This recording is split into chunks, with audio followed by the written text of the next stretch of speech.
Hey, it's John Ray. I'm here with Austin Shumaker with Neighborly Neighborly Home. now. Yep. Neighborly now. Formerly Louisiana Home Lending. That's right. Good morning, Austin. Good morning. How are you? Thanks for the coffee. Cheers.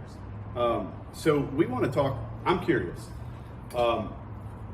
We both know that the past 2 years of real estate, a year and 3/4 of a year, March 2020, things became very uncertain and then took off, right? Yep.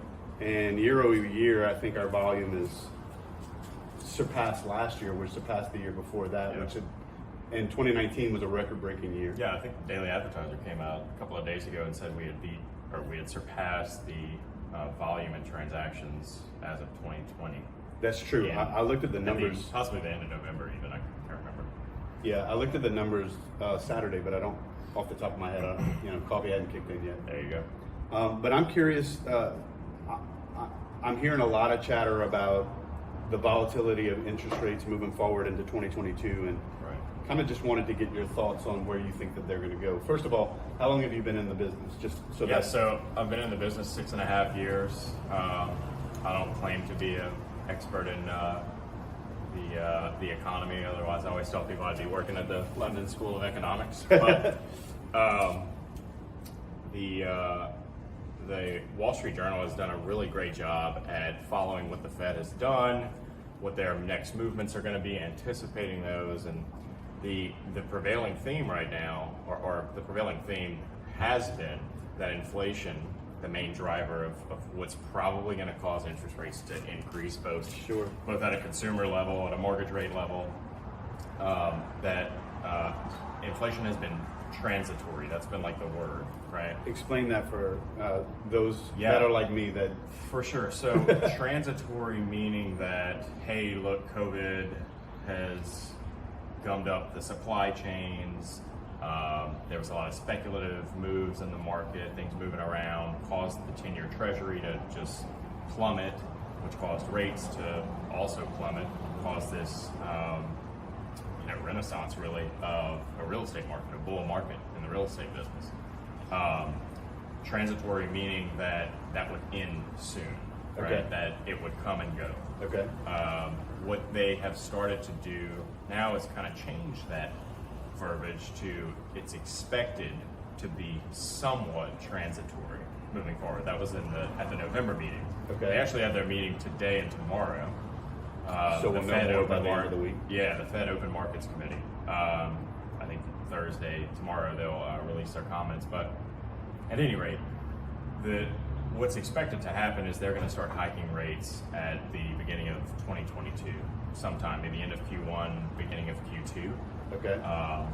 With that speculation, though, we'll probably see rates on the consumer side as well as the mortgage side start to creep up. So do we? As they see that indicator coming up. Okay, so I came into real estate. I'm going to ask a couple of questions here. Sure. I came into real estate in Q4 of 2019, September, right? Interest rates are about 3.5% at that time. Yes, somewhere in the ballpark. When? Around 2019. Yeah, I mean, honestly, maybe higher. Yeah. I remember writing it contracts was- and protecting buyers at 4.5%. Yeah, exactly. Yeah. Sometimes on a government loan. I mean, Yeah. conventional. Depending on the credit score. I mean, you may be looking at the high fours at that time. And then 2020 happens or COVID happens, and it wasn't out of the question to get a 2.625% interest rate on a 30-year mortgage. I mean, that was just far. We saw them as low as the low twos at some point. For government loans, yeah. Okay, so yeah. VA, USDA, and FHA loans were certainly in the low twos. So with that perspective, and people were still buying real estate, right? Are we gonna just all of a sudden overnight wake up and interest rates are gonna be 4.5%? I don't think so. I think it'll be gradual, somewhat gradual. It really depends what the Fed does and how they, modulate their comments. Because that's what really drives the market. They hold a lot of clout. Sure. And part of this inflation stuff they've kind of gotten wrong, and they walked that back, and they've done it very measured, or had a very measured approach. But I don't think it's going to go from, today is what's a 3.125% rate is going to be a 5% rate in a month, but maybe over the course of 3 to 6 months, Okay. We may be looking at a point increase, but again, it's all speculative, right? Yeah. So what we do know probably, barring no other unforeseen things, is we're going to see rate hikes in 2022, which essentially is going to change buyers' buying power. Sure. Right? Yep. So if you were right now 3.125 looking at buying a $250,000 house, Sure. what's that mortgage payment roughly? So at 250, depends how much you're putting down, but you're looking at 1,200, 1,300, depending on where you're at. Okay. And so But if that's we kind go of a round number. So if we go up to 4%, you're probably looking at 15. 1450. so you're looking at somewhere in the ballpark of $250, $300 a month in the change, and Potentially, probably at that price point, maybe like just above 125 in Okay. terms of just the rate, the net change. Okay. And that would be, I would say, beginning of the year to end of year, what it's probably going to look like. Okay. And so, right now, presumably, is the best time to be a buyer. Yeah, so from an interest rate standpoint, absolutely. So if you've You're been not on going the to be able to borrow money like this probably for a very long time and lever this kind of amount of money at this low a rate.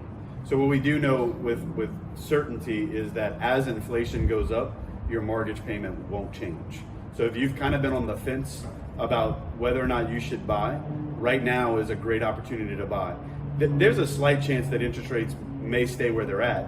And everybody that I talk to in the industry, including Austin, agree that 2022 is going to see some rate increases, which is going to change your buying ability, and it may change your qualification.